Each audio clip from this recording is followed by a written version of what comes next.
Logic games was my worst section back when I first started studying for the LSAT, and they were a large part of the reason why I was stuck in the low 150s for far too long. I would have gotten my 175 much faster if they hadn't been on the test. But the thing is, logic games are actually the most learnable and perfectible section of the test, which raises the question, will students be getting lower LSAT scores now that logic games are no longer on the test? I'll walk you through the recent changes and what they mean for your LSAT scores going forward. For those who don't know me, my name is Steve Schwartz. I've been teaching the LSAT since 2005, and I personally increased my LSAT score from a 152 to a 175 on test day. Now, back when I first started studying, given my struggles with logic games, removing them from the test would have increased my LSAT score, and I imagine the same is true for a lot of others with humanities backgrounds like me. I personally majored in political science. However, removing logic games would likely reduce LSAT scores for STEM majors and non-native English speakers who tend to benefit more from a section like logic games that is not as language or vocabulary heavy, a bit more symbolic or mathematical in nature. The thing is, there are far more humanities majors than there are STEM majors taking the LSAT and applying to law school, so a version without logic games is easier for the typical applicant. But we should draw a distinction here because an easier LSAT doesn't necessarily make it easier to get a top score. In other words, the difficulty of the content does not dictate the difficulty of the raw score conversion because LSAC can just adjust the curve to compensate. We actually saw that LSAT scores in April and June were much lower than many students expected, and it could be that the reason for this is LSAC is looking to reduce LSAT score inflation by making the curve, the raw score conversion, a bit more difficult.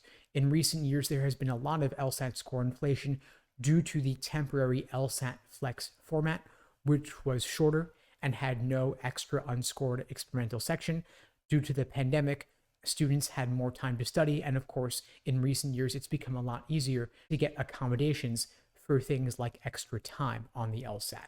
It's also become easier to retake the LSAT because it's gone from being offered only 4 times a year prior to the pandemic to now being offered 8 times per year. And so more opportunities to retake the LSAT means more at-bats, more chances to get a top score. And since law schools only take the highest score into consideration, there is plenty of incentive to retake the LSAT. So we have a couple of competing factors here. On the one hand, LSAC may be looking to reduce LSAT score inflation, which would incentivize them to make the raw score conversions a bit less forgiving. But on the other hand, because the logic game section was the most learnable and perfectible section, LSAC may want to make the curve a bit more lenient, meaning they could allow you to get more questions wrong and still get a 170 on the test. When LSAC analyzed the data looking at performance on versions of the test with logic games and without logic games, they claimed the curves essentially came out the same, while some students on an individual level would do better on one version of the LSAT than the other. In LSAC's own analysis of the data, they found that students taking the LSAT with logic games versus without logic games, ultimately the scores came out the same. Of course, on an individual level, there are significant variations since some students will prefer one version over the other, but in aggregate, the curve was nearly identical. Bottom line, of course, it is what it is. If you're taking an official LSAT going forward, you'll be taking it without the logic games section, and you'll have a second scored logical reasoning section. Instead, it's not totally clear how the logic games removal will affect LSAT medians, but one thing that is sure not to change is that LSAC will continue to be especially liberal in granting accommodations for things like extra time because they've been sued several times over the years, and by their own admission, they are granting 98% of accommodations requests, and this isn't likely to change anytime soon. And so if you're taking the LSAT going forward, you want to be fully prepared for the new LSAT format with 2 scored logical reasoning sections. And at LSAT Unplugged, of course, we're here to help you out. We're offering live online classes via Zoom, on-demand video courses, small group coaching, and one-on-one coaching.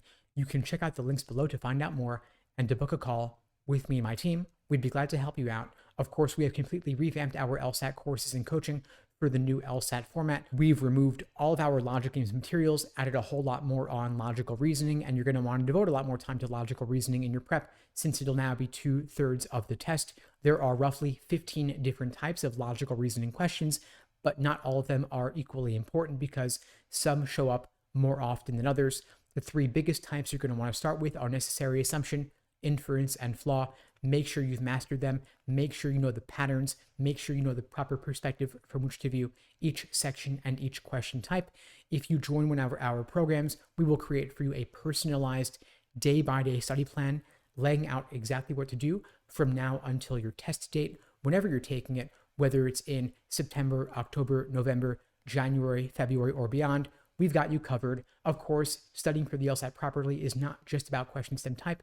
It's also about the method of reasoning in the stimulus, which is why we help you make sure that you actually understand the argument because, of course, surprise, surprise, if you understand the argument, the question becomes a whole lot easier. That is what our Socratic review method is about, helping you figure out exactly what mistakes you're making and why, where your misunderstandings may be coming from, so that you can avoid making them next time around. Anyway, folks, that's all for now. Hope you found this video helpful. In the meantime, I'll wish you all the best and take care.